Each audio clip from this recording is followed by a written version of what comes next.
오늘도 우리 성도님들께서 이렇게 마음 앞에 하나님께 찬양하고 또 우리의 마음의 간절한 소원을 하나님께 기도드리고 또 말씀을 받고 하나님께 봉헌하는 이와 같은 예배를 드림이 하나님의 축복이고 은총인 줄로 믿습니다. 오늘도 하나님의 축복 함께 하시기를 소원합니다. 지난주까지 아브라함에 대한 13번째 말씀을 드렸습니다. 하나님께서 아브라함을 축복하여 부르시고 그 이러저러한 과정 속에서 아브라함의 믿음을 키우셨습니다. 그리고 수 없는 어려움의 반복 속에서 아브라함과 사라는 자기의 부족함과 연약함을 깨닫게 됩니다. 진저리 칠 만큼 인간의 본성은 나약하고 또 하나님의 은혜 없이는 살 수 없는 이와 같은 인간의 모습을 보게 되는 거죠. 그런 가운데 아브라함의 좌절과 믿음의 성숙의 과정을 우리는 살펴보게 되었습니다. 이제 시간이 흘러 하나님께서 아브라함을 부른 지 25년이 되는 시점에 이르게 됩니다. 하나님은 마침내 아브라함으로 말미암아 사례로 하여금 아들을 허락해 주시는 귀한 장면이 기록되어져 있습니다. 25년의 기나긴 연단의 과정이 막을 내리고 하나님께서 그 아름다운 응답으로 이삭을 허락해 주시는 축복의 내용입니다. 이 내용을 소개하면서 하나님의 말씀에 대해서 기록할 때 우리는 눈에 띄는 단어를 발견하게 됩니다. 하나님이 말씀하신 대로, 하나님이 말씀하신 대로, 하나님이 말씀하신 시기에 하나님의 명을 따라서, 하나님의 명령을 따라서 명령대로 이와 같은 내용이 기록되어져 있다는 사실입니다. 오늘 본문에서 말씀하시는 것은 아브라함과 사라가 그 아들 이삭을 얻는 이와 같은 과정 속에서 그 모든 것이 하나님의 말씀대로 진행되었고 하나님의 말씀대로 이루어졌다는 것을 특별히 강조하고 있는 내용입니다. 그에 따라서 아브라함도 그 하나님이 명하신 대로 8일 만에 그 아들 이삭에게 할례를 베풀었다는 내용을 기록하고 있는 것이죠. 우리는 이와 같은 사실 속에서 성경의 기자가 강조하는 것은 하나님의 하신 말씀대로, 하나님이 하신 말씀대로, 하나님의 하신 그 시간에 그리고 하나님의 명을 따라 행하는 이와 같은 모든 것들을 우리들에게 강조하여 보여주고 있는 것입니다. 이 내용 속에서 우리는 다음과 같은 내용들을 살펴보려고 합니다. 먼저는 말씀대로, 약속하신 대로 행하고 이루시는 여호와 하나님이십니다. 오늘 본문에 이와 같이 말씀하신 대로라는 내용이 반복되고 있는 것은 하나님은 그의 약속을 지키시고 약속을 행하시고 그리고 그가 말씀하신 것을 지키시고 그것을 이루시고 그가 명하신 것을 인간들이 따라서 할 때 하나님께서는 그 뜻을 온전히 이루어 주시는 하나님이시라는 내용입니다. 오늘 본문 말씀대로 우리는 여러 가지 어려운 사정이 있지만 그 우리의 어려운 사정을 돌아보시고 축복하시는 하나님의 모습을 봅니다. 오늘 1절을 보면 그 말씀하신 대로 사라를 돌보셨고 라고 말씀하고 있습니다. 아브라함이 사라를 돌보셨어요. 사라는 믿음이 별로 없는 사람이었습니다. 하나님께 대한 믿음을 가지고 있었지만 쉽게 굴절하고 말고 하나님이 자신에게 자녀가 있을 것을 말씀하셨지만 자기 남편의 늙은 나이 그리고 자신의 경수가 끊긴 것 이와 같은 모든 것을 생각할 때 하나님의 말씀을 비웃을 정도로 그는 이와 같이 냉소적인 면도 가지고 있었던 사람입니다. 그러나 그런 사람임에도 불구하고 하나님은 그 사라를 버리지 않고 그를 돌보셨고 마침내 그를 긍휼히 여기셔서 그의 태문을 열어주셨던 것입니다. 우리 인간의 삶에는 기대가 있는 삶과 현실만을 바라보는 삶 두 가지로 나뉠 수가 있습니다. 그런데 현실만을 바라보게 되면 우리 인생은 낙심할 수밖에 없어요. 왜냐하면 첫째, 내가 부족해서 어떤 일을 이룰 수 없단 말이에요. 두 번째, 내 주변 사람들이 다 내 편이 아니라는 사실입니다. 세 번째, 모든 삶의 상황도 언제나 내 편이 되어지지 못한단 말입니다. 내가 원하는 쪽으로 방향으로 바람이 불지 않고 때로는 정반대로 바람이 불 수도 있고요. 내 주변 사람들이 나를 좋아하는 대신 나를 싫어할 수도 있다라는 사실입니다. 그러므로 우리가 늘 나 자신을 바라보고 내 주변을 바라볼 때 우리는 상처받고 우리는 실망하고 낙심하는 것이 우리 인생의 한계를 가진 사람들의 모습일 수밖에 없습니다. 그러나 하나님께 소망을 두면 그 한계와 현실의 벽을 넘어서 우리는 하나님을 바라보는 소망 속에 기뻐할 수 있습니다. 나는 한계가 있어도 나는 능력이 안 돼도 하나님은 내 한계와 능력을 넘어서서 나를 긍휼히 여기시는 자비의 하나님이 되시기 때문입니다. 이것은 우리에게 잠깐의 도취가 아니라 우리 삶의 근본적인 색깔과 기쁨을 취할 줄 아는 은총의 백성으로 만들어지는 것입니다.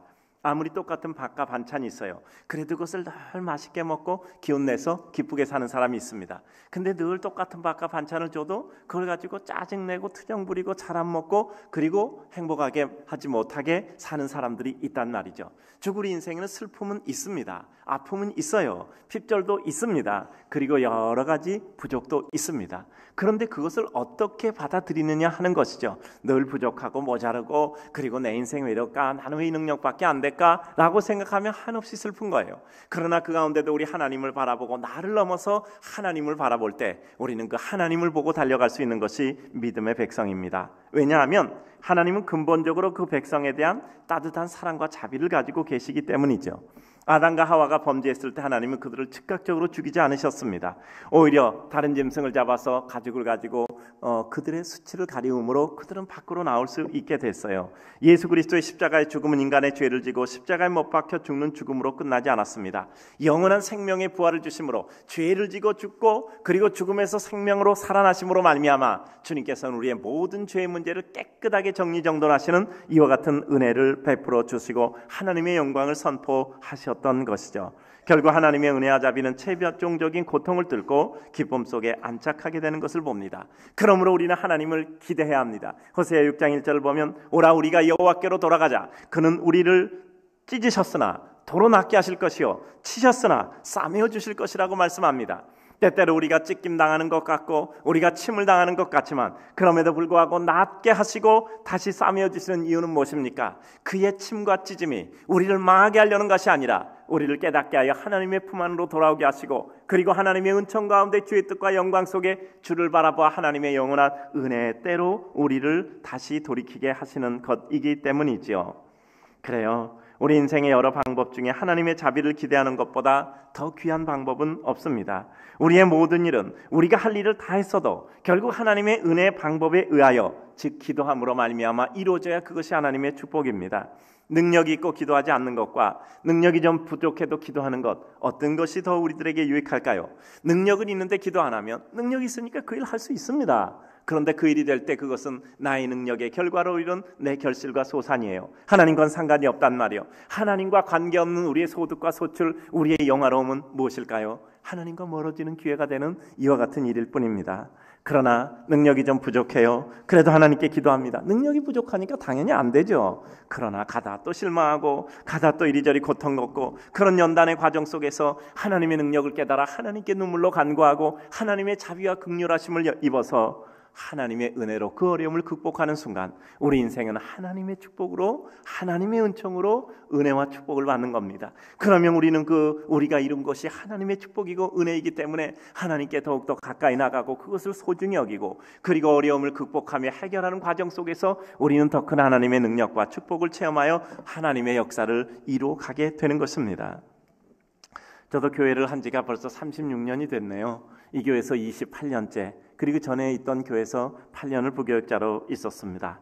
그동안 학생들을 많이 가르쳤습니다. 정말 어떤 때는 이 아이는 참 교회는 열심히 나오는데 학업이 좀 부족하다 하는 생각이 들어서 안타까운 적도 있었습니다. 직접 아이들을 가르쳐주기도 하고 또 선생님들 모아서 가르칠 수 있는 과목들 가르치기도 하고 아이들 성적 관리도 해주고 그리고 개인적인 양육도 진행하기도 했습니다. 그런데 시간이 흐르고 나니 역시 좀 부족한 것 같아도 믿음 안에서 열심히 수고하고 기도하고 충실하게 살았던 아이들을 하나님께서 세워주시는 것을 보게 돼요. 정말 부족한 것 같은데 그래도 시간이 흐르면서 하나님께서 그 아이들을 끝까지 세워주시더라고요. 저는 사람 10번 바뀐다는 거 믿습니다. 첫째는 사람 안 바뀐다는 것을 믿습니다. 사람 잘 안 바뀌어요. 정말 안 바뀝니다. 그러나 하나님이 개입하셨을 때 그 사람이 바뀐다고 저는 또한 믿습니다. 하나님이 개입하시면 사람이 바뀐단 말이에요. 어떤 학생은 또 이렇게 그저 박사학위 받아서 목사님 제가 이렇게 학위 받았습니다 하고 또 논문 갖고 와서 기쁘게 인사하는 아이도 있고 어떤 아이는 큰지 작은지는 모르지만 자기가 최고 경영자의 명함을 가지고 와서 인사하는 아이들도 있고 또 군에 가 있는 아이들 중에서는 어버이날 군대에서 수건을 또 이렇게 보내와요.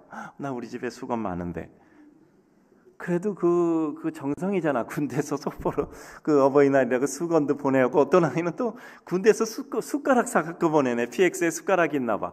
그게 어버이 감사합니다. 난 그래서 우리 집 숟가락도 많은데 그래서 교회에서 그 숟가락 갖고 내가 밥 먹었어.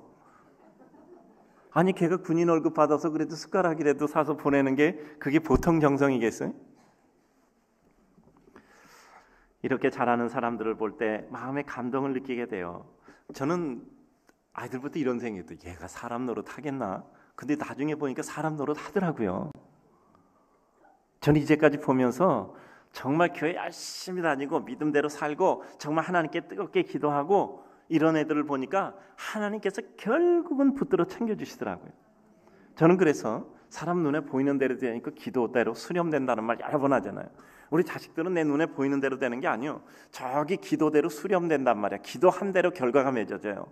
사람은 내가 바라는 대로 되지 않고 내가 믿어주는 대로 된다고 하잖아요. 그래요. 우리가 사람들을 볼 때요, 눈앞에 보이는 대로 되는 게 아니더라고. 그 사람 위해서 기도한 대로 되더라고.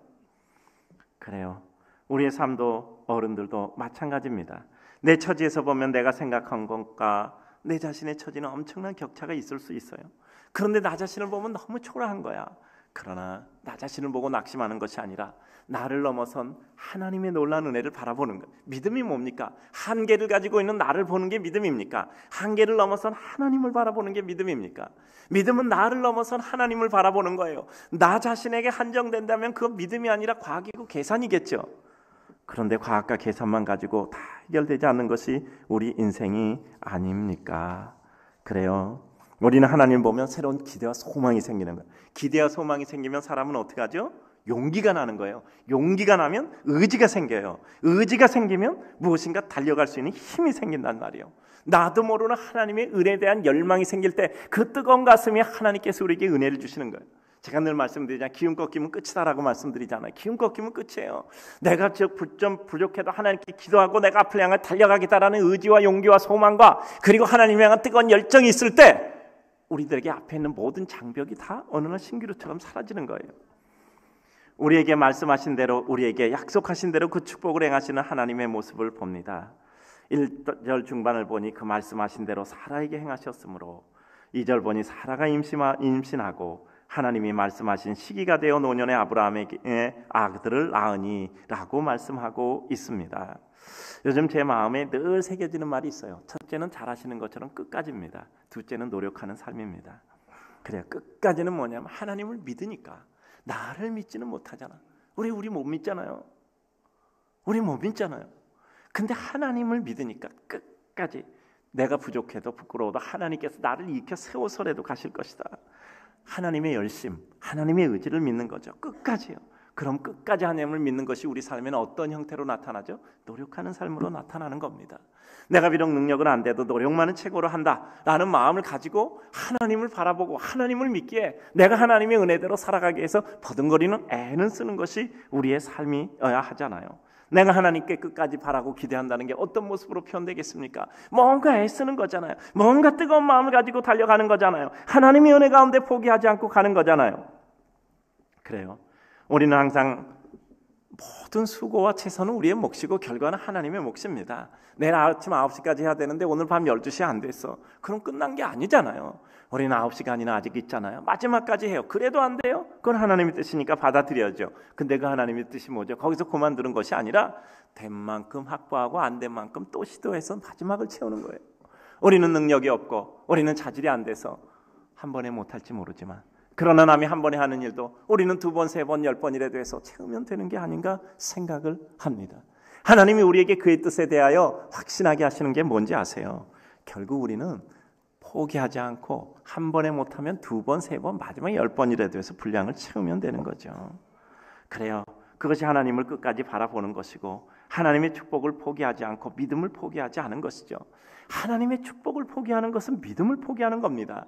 하나님께서 아브라함을 부를 때 그를 축복하기 위해서 부르셨지 그를 괜히 고생시키려고 부른 게 아니란 말이죠. 그러므로 아브라함의 자손인 우리 역시 하나님의 백성으로 부르심 받을 때 축복을 위해 부르신 것을 믿고 순간마다 하나님이 나를 은총의 백성으로 삼으셨다는 사실을 잊지 말고 기억해야 합니다. 왜냐하면 삶은 우리를 속이는 것처럼 우리를 낙심에 빠뜨리기도 하고 우리를 고통에 빠뜨리기도 합니다. 늘 총량의 법칙 말씀드리자. 기쁨의 잔이 차면 슬픔의 잔이 오는 겁니다. 어쩔 수 없어요. 밤이 지나면 낮이 오고요. 낮이 지나면 밤이 오는 겁니다. 한 번 기뻤으면 한 번 슬픔이 오는 거고요. 또 슬픔이 왔으면 기쁨이 오는 겁니다. 어쩔 수 없습니다. 하나님은 결국은 공평하고 평균케 하시기 때문에요. 그러면 우리는 각 때마다 때를 따라 아름답게 하신 그 하나님의 은혜를 기쁠 때는 기쁠 때 하나님의 은혜를 누리고 슬플 때는 슬플 때 하나님의 은혜를 누리잖아요. 이런 음악도 좀 이러저런 음악이 밝은 음악 있으면 마음이 밝잖아요. 근데 또 여러 가지 또 이렇게 좀 슬픈 음악이 있다고 합시다. 그 슬픈 음악 들을 때 어때요? 오히려 마음이 깨끗하게 씻어지잖아요. 저는 그래서 마음을 좀 정화시켜야 되겠다 할 때는 오히려 슬픈 음악을 듣기도 해요. 그럼 마음이 깨끗이 씻어지기도 해요. 우리의 삶 가운데 어떤 하나님의 은혜를 바라보는 것일까? 말씀하신 시기가 되어 노년에 아브라함에게 아들을 낳으니라고 말씀하고 있는 것이죠. 그래요. 저는 이 말씀을 보니까 참 하나님의 은혜가 마음에 느껴지더라고요. 말씀하신 시기가, 우리 살다 보면 참 모든 거 제대로 안 되잖아요. 잘 되면 걱정이 없는데 사실 우리 삶은 잘 되는 것보다 안 되는 게 더 많아. 고통스러운 시간이 더 많아. 그때 우리 늘 얘기했잖아요. 잘 안 되는 거 어떻게 올 수 없지만요. 뭐 능력이 안 되면 힘을 더 쏟아야지. 시간이라도 더 많이 투입해야지. 힘을 더 쏟고 시간을 더 쏟고 그래도 방법을 개선하고 더 많이 기도하고 마지막 뭐죠? 그래도 안 되면 어떻게 한다 그랬죠? 내가 그래서 이게 오래 있어야 돼. 자, 따라서 할 때 힘을 더 쏟고 시간을 더 쏟고 방법을 개선하고 더 많이 기도하고 그래도 안 되면 뭐라고요? 인내하며 기다린다. 자, 따라서 하면 인내하며 기다린다. 이게 우리에게 있어서 마지막 정가의 보도입니다. 인내하며 기다리는 거. 인내하며 기다리는 거예요. 이 인내하며 기다림을 당해낼 어떤 사람도 어떤 일도 없는 겁니다. 끝까지 기다리는 겁니다. 말씀하신 시기가 되어 하나님의 때가 있는 거예요. 아무리 수고해도 하나님의 때가 있단 말이에요. 그때까지 우리는 끈질기게 기다려야 돼요. 근데 문제는 이 우리 인생이 행복한가 행복하지 않는가는 이 기다림의 시간을 어떻게 보내느냐. 여기서 그냥 너무너무 괴로워서 벽에다 머리 부딪히고 이리저리 그냥 다 망가지면 우리는요, 좋은 때 왔을 때 피투성이 돼서 그냥 다 망가져서 그 좋은 것도 아무 의미가 없어져 버려요. 늘 말씀드리잖아요. 그때 나를 가지런히 딱 갖추고 어떻게 해서 나를 보호해야지. 이리저리 망가질 때도 나를 보호해놓고 망가지면요, 언젠가는 그 구간이 넘어갑니다. 그럼 그때는 또 새로운 은혜의 시계가 열리는 거예요. 그러니까 우리 인생 행복이라는 것은 고통의 때를 어떻게 행복하게 지내느냐를 터득하는 겁니다. 고통의 때 늘 숨은 그림 찾기 요새 매일 말씀드리지만 그 고통의 때 기쁨의 요소를 찾아서 그것을 가지고 기뻐하며 그 구간을 넘어가는 겁니다. 어차피 우리들에게는 하나님이 말씀하신 시기가 돼야 돼요. 그러니까 우리는 그때를 바라보며 어떤 순간도 기뻐할 수 있어야 하는 것이죠. 하나님이 명하신 대로 할례를 행하는 아브라함의 모습을 봅니다. 하나님이 말씀하신 대로, 하나님이 말씀하신 대로, 그리고 하나님이 말씀하신 시기가 되어 아브라함에게 이와 같이 이삭을 주셨다는. 그랬더니 아브라함은 어떻게 했죠? 하나님이 명령하신 대로 그 말씀을 따라서 8일 만에 그 이삭을 할례를 행했단 말. 우리도 하나님이 명하신 대로, 하나님이 말씀하신 대로, 하나님이 약속하신 대로 우리는 그 말씀을 따라갈 때 우리들에게 하늘의 기쁨과 은혜가 있죠. 신약시대에는 우리는 구약의 율법적 할례를 받지 않습니다. 그러나 우리의 마음의 할례를 받아 하나님의 은혜 가운데 주의 명령을 따라 살아가는 것이죠. 여러분, 우리가 언제 행복한지 알아요? 내가 하나님의 말씀을 지키고 있다는 생각이 우리 가슴속에 깊이 파도처럼 들어올 때 그때가 기쁜 거예요. 우리 예배 드릴 때 기쁘죠. 내가 하나님께 예배 드리는구나. 기쁘죠. 감동이 없네. 우리가 하나님께 예배 드리고 있다면 그렇게, 난 예배 드린다는 게 그렇게 기쁜 것 같아. 일단은 주무시고 계시나요? 예배 드리면 그렇게 기쁜 것 같아. 아니, 일단은 기뻐. 일단은 기뻐. 그냥 내가 예배자로 있다는 것 자체가 너무 그냥 행복한 거, 그냥 좋은 거야. 그냥 좋은 거. 그래요. 하나님 나를 그래도 예배자로 부르셨잖아. 우리가 하나님께 예배드리잖아. 이건 뭐 하나님과 나의 관계가 지금 확인되고 있는 순간이잖아요.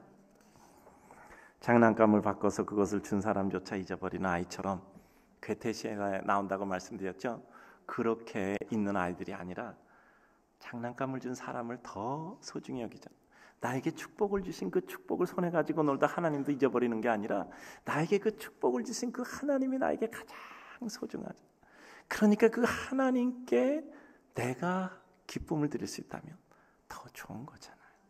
하나님이 기뻐하시는 예배를 드릴 수 있고 사랑할 수 있고 은혜를 이룰 수 있다면 얼마나 좋을까. 우리의 예상을 뛰어넘어 기쁨을 주시는 여호와의 모습을 우리는 또한 두 번째 봅니다. 우리의 믿음 없음조차 용서하시고 기다리시며 고통 끝에 만드셔서 결국 은혜를 주시는 하나님이에요. 사라는 하나님의 약속을 받고도 그것을 믿지 않았던 사람이에요. 자기의 경수 끊긴 것, 자기 남편의 나이 든 것, 그리고 여러 가지 여건을 볼 때 기다리다 지치니까 그는 하나님의 말씀을 믿지 않고 조롱했던 사람이란 말이죠. 그는 웃었고 비웃었죠. 그런데 하나님은 그런 사라를 버리신 게 아니라 오히려 그를 바꾸고 고치셔서 열국의 어미로 만드셨단 말이에요. 하나님이 사라에게 축복하신 걸 보면 우리가 받는 축복은 순전한 하나님의 은혜예요. 사라가 자격이 있는 게 아니라 하나님이 사라를 자격 있는 자로 만든 거예요. 우리가 자격 있는 게 아니라 하나님이 우리를 자격 있는 자로 만들어 주실 줄로 믿습니다. 우리가 믿음을 가졌다는 것, 봉사기까지 성숙했다는 것 감사할 일이지 교만할 일이 아니란 말이에요. 그래서 사라를 볼 때 우리는 자신 있어요. 사라도 뭐 축복받았는데 우리라고 못 받을 것 같아. 이런 생각이 있는 거잖아요. 우리의 과거의 어떤 일과 우리의 모습이 하나님께 나가는데 방해가 되지 말아요. 내가 뭐 이런 사람이 하나님의 사람이 될 수 있겠는가? 내가 그래도 뭐가 있어야 되는데 이런 생각이 아니란 말이에요. 우리 자신을 보지 말고 우리를 바꿔주시는 하나님의 은혜를 바라보는 것. 믿음은 순전한 하나님의 선물이에요. 믿음으로 이루어지는 모든 것도 하나님의 순전한 축복이란 말이죠. 하나님의 축복은 순전한 주권적 권세입니다. 따라서 우리는 서로 시기할 필요 없고 교만하고 자랑할 필요도 없어요. 하나님이 나에게 주신 그 은혜가 내게는 족한 것이고요, 그에게는 주신 그의 은혜가 족한 것입니다. 우리 각자에게 주신 축복은 모습이 다를 뿐이지 근본적으로 하나님이 그 백성을 사랑하는 은혜는 다 같기 때문이죠. 성경에 나오는 인물 보세요. 모세, 아브라함, 다윗, 엘리야, 바울 다 각각의 은혜예요. 근데 그들의 한 가지 공통점은 하나님의 은혜를 쑥 잡아 뽑아버리면 그들은 다 누추한 인간이에요. 그러니까 내가 잘나도 내가 잘돼도 하나님의 축복이고 그가 잘돼도 하나님의 축복. 우리 인간끼리는 비슷한 거예요. 그러니까 시기할 것도 없고 없이 여길 필요도 없어요. 하나님이 자녀 주시겠다는 축복까지 비웃었던 사라를 축복하시고 그를 통해 자녀를 주시는 하나님을 생각하면 우리가 어떠해도 하나님은 결국 우리를 하나님의 사람으로 만드실 줄로 믿습니다. 내가 나 자신 볼 때 정말 형편없어 보여도 괜찮아요. 하나님이 나를 축복하시기 위해서는 나를 결국 바꾸실 것이라고 믿습니다. 그래서 우리는 자존감을 가지고 자신감을 가지고 살아야 돼요. 자아 존중감, 자아 신뢰감. 내가 날 믿어줘야 돼. 하나님이 나를 바꿔주실 거야. 그냥 하나님이 나를 바꾸시니까 나는 존귀한 존재야 라고 생각하고 마음대로 사는 게 아니라 박되게 살면 안 돼요. 존귀한 자가 박되게 살면 되는. 양복 입으면요 땅바닥에 그냥 못 앉아요. 잘 이해가 안 되시네.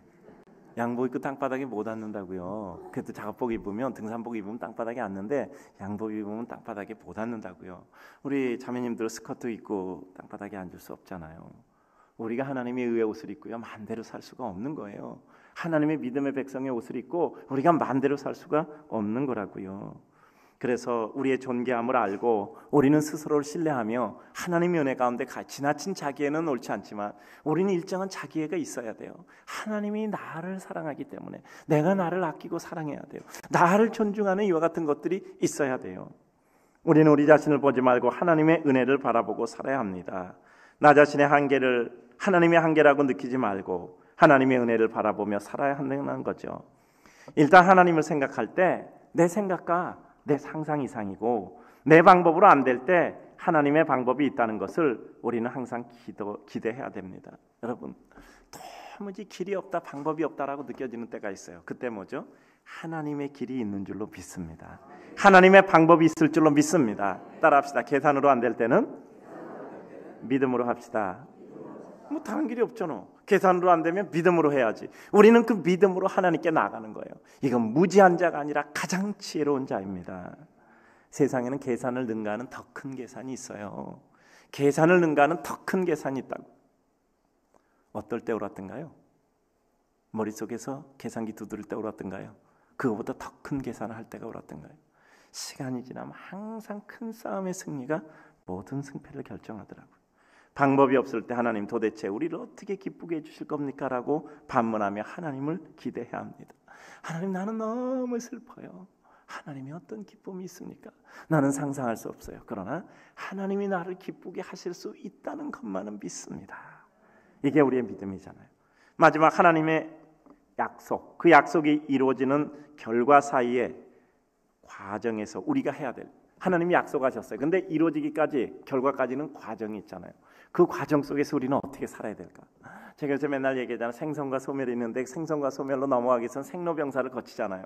과정이 있어야 우리가 약속에서 결과로 넘어가는데 그 과정 속에서 어떻게 있어야 되나? 무엇보다도 우리는 믿어지지 않는 의심의 장면 속에서도 하나님의 약속을 우선시하고 믿어야 합니다. 믿어지지 않는 건 내 한계 때문에 그래요. 내 논리 때문에. 사람이 일단 논리가 서야 행동하거든요. 사람이 그냥 막 사는 것 같아도 아니야. 자기 머릿속에 논리가 서야 행동하는 거예요. 근데 그 논리의 근거가 뭐냐면 자기 한계란 말이야. 그러니까 자기가 세우는 논리는 자기 한계 속에서 세워지는 논리예요. 근데 내 논리에선 도저히 불가능해. 그때 어떻게 해야 되죠? 내 논리를 넘어서야죠. 뭐죠? 믿음 가운데 하나님께 나를 실어야죠. 그거 안 되면 우리는 날마다 한계 속에서 사는. 보면 보이잖아요. 보이지 않습니까? 아이들 보면 그 아이들이 생각하는 한계가 있잖아요. 어른들이 보면 우리들이 살아가는 것도 하나님 보시기엔 한계가 있단 말이야. 그 한계를 넘어서는 게 뭐죠? 하나님께 대한 절대적인 신뢰와 믿음을 가지고 나를 보지 않고 하나님의 영광의 역사를 바라보는 것이죠. 노아는 마른 하늘에 배를 만들었어요. 인간의 논리는 안 맞는 겁니다. 근데 하나님의 논리는 맞아요. 하나님이 하라고 했으니까. 왜 하라고 했을까요? 하나님의 계획이 있었으니까. 인간이 어찌 하나님의 계획을 알 수 있겠습니까? 모세는 불가능해 보였지만 출애굽을 이뤘단 말이에요. 아니 430년이나 종살이했어. 아니 그 수많은 사람들 430년이면 이거는 그냥 기존의 역사예요. 근데 갑자기 미디안에서 양 몇 마리 치더니 목동인 자기가 무슨 그 430년의 역사를 뒤집어엎고 그 수많은 사람들을 자기가 이끌어내겠다는 거예요. 모세는 도저히 말이 안 되는 얘기예요. 그러나 하나님이 그에게 은혜를 주실 때 그는 하나님의 은혜를 결국은 수용하게 되는 것입니다. 기도는 현실적으로 가능한 것보다 하나님의 말씀을 중요시했던 사람이었던 거예요. 미디안에 수많은 대군 연합군이 왔을 때 어떻게 했죠? 하나님이 뭐라고 해서 32,000명 뭐였죠? 31,700명 돌려보냈어요. 300명 데리고 나갔어요. 말이 됩니까? 3만 명 가지고도 너무 적은데 300명 갖고 뭘 하겠다는 거예요. 근데 하나님께서는 그것도 가뜩이나 햇불 항아리 나팔 가지고 가서 싸우라는 거야. 여호와의 칼이라 기도원의 칼이라 외치고 햇불 흔들리고 항아리 깨고 나팔 불고 어떻게 됐죠? 아니 미디안 사람들이요 자기끼리 서로 찔러 죽이고 그래서 다 자멸하고 말았어. 여러분 생각해 보세요. 사람들이 생각이나 했겠습니까? 하나님은 항상 우리의 생각을 넘어서 있단 말이에요. 우리의 논리는 내 한계 속에서 이루어진 논리고 하나님의 논리는 한계를 벗어나 하나님의 뜻 가운데 이루어지는 논리예요. 얼마나 논리적이십니까? 얼마나 논리적이세요? 그건 내 생각의 한계 속에서 이루어지는 논리입니다. 그래서 우리는 세상의 모든 형식적인 힘은 아무 의미 없다는 것이 아니라 우리 삶에는 결국 하나님의 말씀이 우선적이며 가장 근본적인 승리의 요건이라는 거죠. 예배 나오세요. 기도하세요. 성경 읽으세요. 봉사하세요. 헌신하세요. 그럼 이렇게 얘기가 나올 수 있죠. 시간이 없어요. 바빠요. 형편이 안 돼요. 믿음이 없어요. 이거 다시 얘기하면 이렇게 할 수 있습니다. 시간이 없기 때문에 기도하면 더 시간이 납니다. 형편이 안 되기 때문에 봉사하면 오히려 그 형편이 좋아집니다. 헌신하는데 오히려 하나님께서 형편을 받고 은혜지경으로 만들어 주십니다. 믿음이 없는데 헌신하고 봉사하면 그 과정 속에서 믿음이 더 충만해져 하나님의 은혜 백성이 되는 겁니다. 우리는 항상 고정된 논리 속에 살아야 될 필요가 없어요. 그 고정된 논리는 뭐죠? 내가 가지고 있는 한계 속에서 논리란 말이에요. 나를 넘어서지 않으면 제가 요즘 자주 하는 말이에요. 파운구, 이 독을 못 깨트리면 끝까지 그 한계를 못 벗어나는 거예요. 돌멩이 들어서 그 독을 깨트려야 그 안에 든 친구가 사는 것처럼 내가 나를 깨트려야만 내가 다시 살 수 있는 거예요. 마지막으로 우리가 인생을 떠날 때 눈 감으며 이런 생각이 들면 참 행복할 것이라고 생각해요. 하나님, 이제까지 제 삶에 큰 일을 이루지 못했습니다. 그러나 하나님의 뜻을 이루기 위해서 작은 일이라도 애쓰며 수고하고 애쓸 수 있는 기회 주셔서 감사합니다. 제가 하나님의 작은 일이라도 이루시는데 조금이라도 소용된 것 감사하게 생각합니다. 하나님 앞에 가니 하나님께서 기쁨으로 받아주시옵소서. 우리 인생의 가장 큰 성공자는 마지막 때 감사할 수 있는 사람이라고 생각합니다. 이러저런 과정이 있었지만 아브라함과 사라는 아들 이삭을 얻었고 본문 8절처럼 그가 자라서 젖을 떼게 될 때 큰 잔치를 베풀었다고 말씀하고 있습니다. 역사라는 것은 간단하게 서술하잖아요. 아브라함이 25년 만에 이삭을 얻었다. 간단하게 한 줄이에요. 근데 그 한 줄 때문에 얼마나 많은 고초가 있었겠습니까? 역사에 기술된 한 줄을 위해서 얼마나 많은 과정들이 있었겠어요. 우리의 삶 단순하게 기록하면 간단하죠. 그러나 얼마나 많은 애환이 있었겠습니까? 그러나 그 애환을 넘어 결국 우리의 삶은 어떻게 되죠? 말씀을 완성하는 삶이 되는 거예요. 오늘도 내 삶은 말씀을 완성하는 삶이라고 생각하고 살아갈 때 우리는 슬픔을 기쁨으로, 낙심을 희망과 소망과 기대로, 그리고 고통을 하나님의 환희로 바꿀 수 있는 축복의 백성이 되는 거죠. 하나님은 그 백성을 그렇게 쉽게 버리거나 포기하지 않습니다. 요나 같은 경우에는요, 물고기 뱃속에서 그 고생까지 해가면서 결국 하나님의 백성으로 다시 니느웨로 보내시는 겁니다. 언젠가 아이가 어렸을 때 제가 육부 예배 드리고 있었던 때 같아요. 끝나고 저녁 예배 드리고 뭐 이렇게 여러 가지 주섬주섬 챙기고 그 다음에 종례하고 가니까 10시예요. 근데 그날은 이상히 피곤하더라고요. 근데 집에 가니까 엄마가 아이들한테 뭐 여자니까 다림질을 가르쳤나 봐요. 근데 미숙하니까 아마 이게 뒤였는 것 같아요. 그냥 얼음찜질을 하고 있더라고. 뭐 약 없냐 그랬더니 약이 없대. 뭐 약국도 밤이라 다 문 닫았고. 그래서 그냥 찜질하고 있어. 근데 마침 제가 자동차 사물함에 어떤 얘기지 뒤어서 바른 연고가 하나 있는 것 같아. 내가 가져가서 가져올게. 그랬더니 괜찮다고. 어차피 내일 아침에 약국 문 열면 가서 연고 사다 바르면 된다 그러더라고요. 근데 그렇게 얘기해서 그 가지고 연고 좀 바른다가 뭐 얼마나 좋아지겠어요. 근데 그래도 그냥 있질 못하겠더라고. 또 그냥 피곤한 몸 다시 또 일으켜서 내려가서 또 그걸 결국 갖다가 이거라도 발라라라고 주는 게 부모의 마음이더라고요. 그때 제가 느낀 것이 있어요. 부모가 자식에 대한 생각도 이런데 하나님이 우리가 고통스러워하는 것을 어떻게 보실까 하는 것이었어요. 여러분, 자식도 고통스러운 거 부모가 봐주기 어려운데 우리가 하나님의 은혜대로 산다는데 하나님이 우리가 고통스럽게 지내는 걸 취미로 보고 계실까요? 절대 그건 아닌 것 같아요. 아브라함이 여러 가지 고통 가운데 무너지고 그가 정말 창피한 일하고 그가 여러 가지로 괴로워하고 있는데 하나님이 기뻐하실까? 그건 아닌 것 같아요. 근데 왜 그렇게 긴 기간을 하나님은 그 고통을 참으시면서까지 그 일을 할까?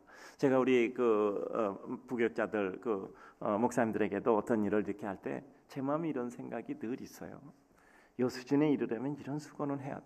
근데 그 얘기를 할 때 굉장히 어려운 숙제잖아. 자기가 생각하는 것과 다를 때는 어려운 겁니다. 근데 그 얘기를 하는 게 정말 어려워요. 그리고 그 뒤에 그것을 이루려면 자기 한계를 극복한다는 건 굉장한 어려움이요. 근데 그걸 극복하지 못하면 10년, 20년, 30년 뒤의 삶도 지금하고 똑같아요.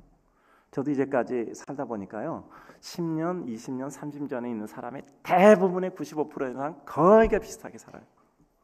아주 적은 퍼센트만 그 30년 전하고 지금하고 생활이 다른 거예요.